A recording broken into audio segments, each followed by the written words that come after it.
Oh, it's Max Solo, and this is my guest, You can call me Burst Man. Burstman, and we're doing our review of Velma. I know you guys saw my review, last time, but this is me and Burstman's review of Velma. So, start off, Velma overall, it's it's a show. That's all I can kind of say in the sense from my last review. But it is a show that it kind of exists, and it's even if you take it away from it's not being the original Scooby Doo, it's its own thing, but with unlikable characters. Basically, if you're a fan of Scooby Doo, like the original Scooby Doo series, or really any Scooby Doo series, you're not going to like this show. If you look at it just on its own, as an individual show, you're probably still not going to like it. It's not terrific. If you do like Scooby Doo and you do watch the show, there are some fun Easter eggs. Like, there are some fun moments that call back to original Scooby Doo series. If you like Easter eggs, you might like that. Whereas if you like Scooby Doo and are trying to find that adult Scooby Doo that we never got, you're not going to find it here. Yeah, and another thing about like the Scooby Doo, like the small things, because I kind of elaborated on my last video with my main thoughts, but the smaller things I noticed in the Velma review with Burstman here is basically like the ratchets, the how dirty the school is, how the animation actually goes in and out from like really crisp animation, but then I realized the animation is like have you guys ever heard of Drawn Together? It's like that kind of animation.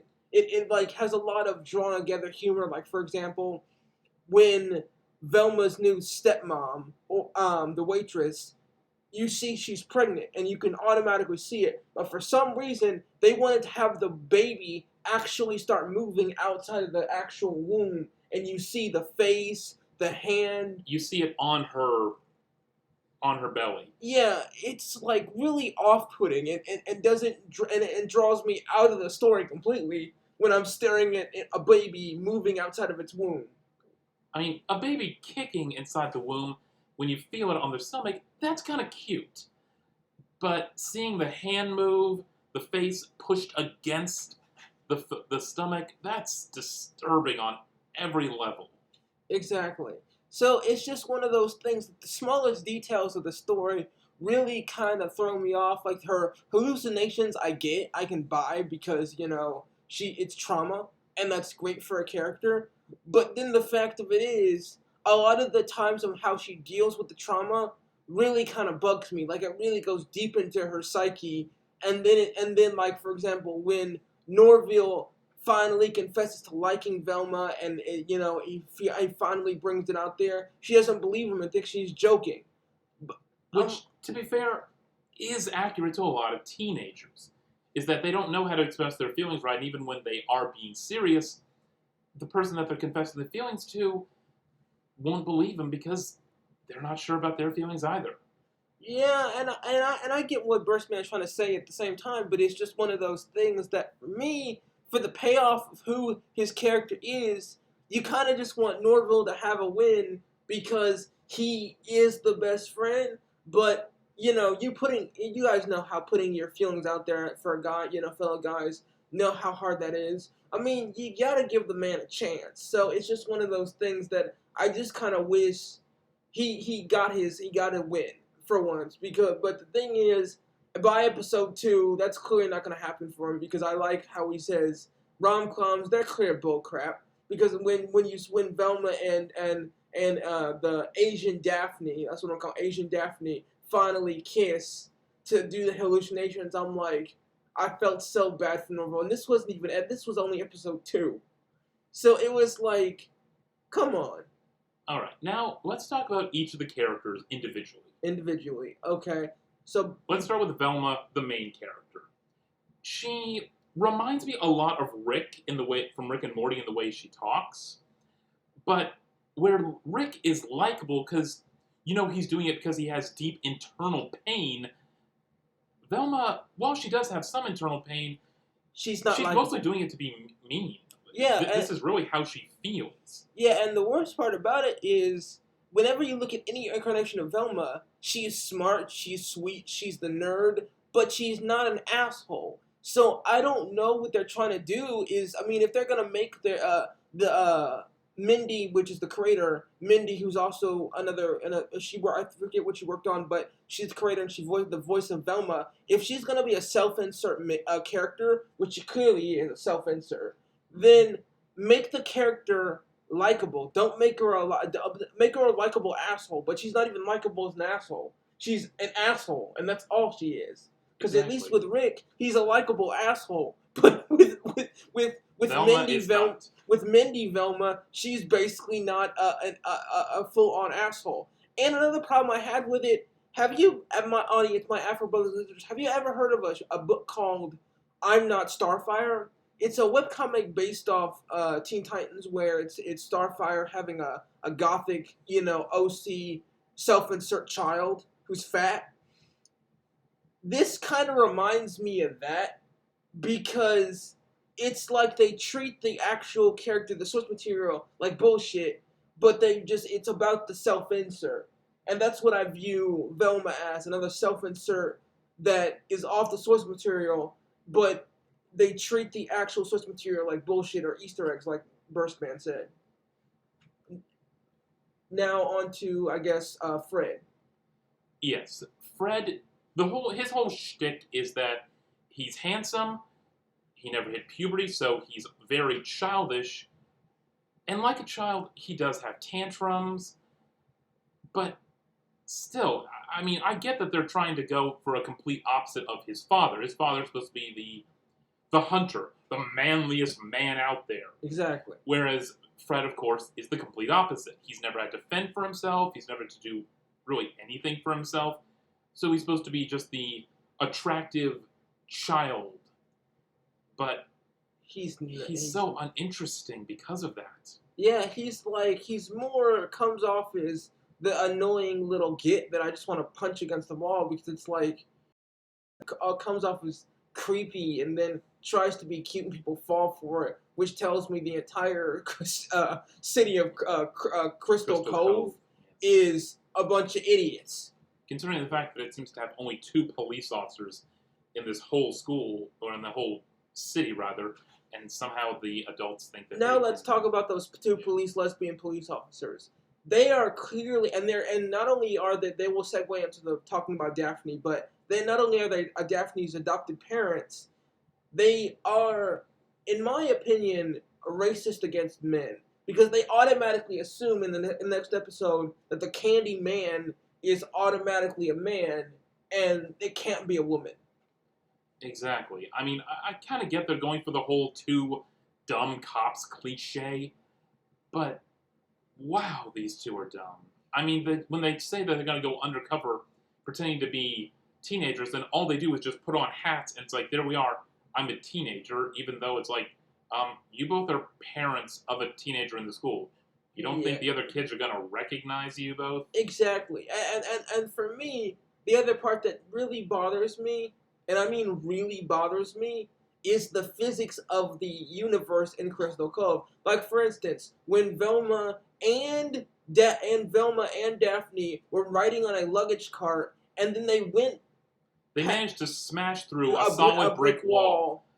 I figured that they were going to hit the window and not do damage to it because, well, that's what happens. Even if you were going at high speeds, you couldn't break through a storm window at that. But instead, not only did they smash through the brick wall, hit the ground, and continue moving, they gained speed and momentum and managed to outrun a police car. Exactly. Speeding towards them. And what bothered me immensely is also how, okay, so in that same scene, just to point out, they hit a baby. And the baby flew in the air, and it would have, like, realistically... It landed on the cop's windshield, and then it's like, oh, you want some sheet cake? Yeah, it just kind of, it was less, like, physically that would have actually, if you're making an adult cartoon, that would have been bloody. That would have actually been bloody. To be fair, in the same episode, they shot Fred in his knees. Exactly. And the next episode we saw, he was completely fine. He had no discernible injuries and was able to walk despite having bullets in his leg. Yeah, so they basically make it an adult film when they want to add blood. Like, for example, what bothered me the most is how they cored out all the dead girls. They had bugs around her brain. That shouldn't be happening unless the bodies have been there for a long time. Because I Exactly. mean, decaying roaches coming out of the brain, that's not even possible. I mean, it's possible that the roaches are supposed to be maybe symbolic of something, of the decay of the society. No, But I'm probably reading way too too much much. into Yeah, this. and for me now, let's talk about. Now we're moving on to the two last characters of the group. Fred. I would. No, we already mentioned Fred. Okay. Next is Norville. Norville. Yeah, Norville. I like that he's a foodie. That's the only thing I like about him. Yes, I like the fact that he does enjoy eating is very reminiscent of the original Shaggy. You know, Shaggy's supposed to have the munchies all the time. Yeah. And Fred, and having him have Norville's munchies or so, that's funny. Yeah. That makes sense. Exactly. Now, I would say that also I bothers me is the fact that he is very reminiscent of the fourth wall breaking. Like, he knows about the whole, the cliches and stuff. And you would think it would be funny, but it's not funny. It's cringy, more along the lines. And desperate. He's desperate to win Velma's love and do anything for it, when in our society now he would be considered a simp. Exactly. He is too simp. He could find so much better because and the thing is, after Norville clearly realized that Velma said, "I'm friend zoning you. I see you as a brother." That should be clear to Norville that, okay, Velma's not interested. I need to move on. But he clearly doesn't know that. And that bothers me. So what I'm hoping in the third episode that me and Burstman will review next Thursday is that he gets over that and finds someone better, because the fact that they did this is just they have you guys ever heard of Harley Quinn the series with Kite Man and Ivy? And so I call what happened with Norville in episode 2 the Kite Man syndrome, where they make it's all about the two lesbians, but they have the male character and they take out the male character later on when the male character is no longer needed. And that's what they did to Norville, just like they did Kite Man. And I'm like, no, those characters deserve, at least some kind of treatment, some good treatment. And overall, I would say, to give her overall a summary of Velma full time, it's a show. We'll continue watching to give you guys updates. But so far, it hasn't caught our interest. If you guys want Scooby-Doo, here's what I recommend: Mystery Incorporated or Scoob the Movie. At least those have Scoob in them. And if you want just a show. random Scooby-Doo episodic series, I would personally recommend either go with the original 60s Scooby-Doo series or What's New Scooby-Doo. Those are both much better Scooby-Doo mystery solving series. Exactly. Plain and simple. Exactly. So, like I said, my fellow Afro brothers and Afro sisters, definitely check out those series. And you can give Velma a try if you just want to watch something to fail. Yeah, if you want stupid, something is not going to last more than one season. I mean, I don't think it's going to last more than this season. It's not. Yeah, personally, it seems like they try too hard, and it's not funny. It's more they were desperate to put a series out there, kind of thing. That's all. It screams of desperation. A lot of it. They were trying to be the next Harley Quinn, the next Rick and Morty, the next adult animated series that will be remembered for all time. Exactly, and you know how I know that they're desperate? In the first 2 minutes, they literally fight over. Daphne fights over with this other chick versus sex versus storytelling, and they literally had a scene with a bunch of nude high school girls in a shower talking about sex versus storytelling. You can't get more meta than that. You can't. So all I can say is we'll definitely continue the reviews of this, and I wish you the best of luck with the series. And if the creators are hearing this, work on your story, but please. So peace out, Afro brothers and sisters.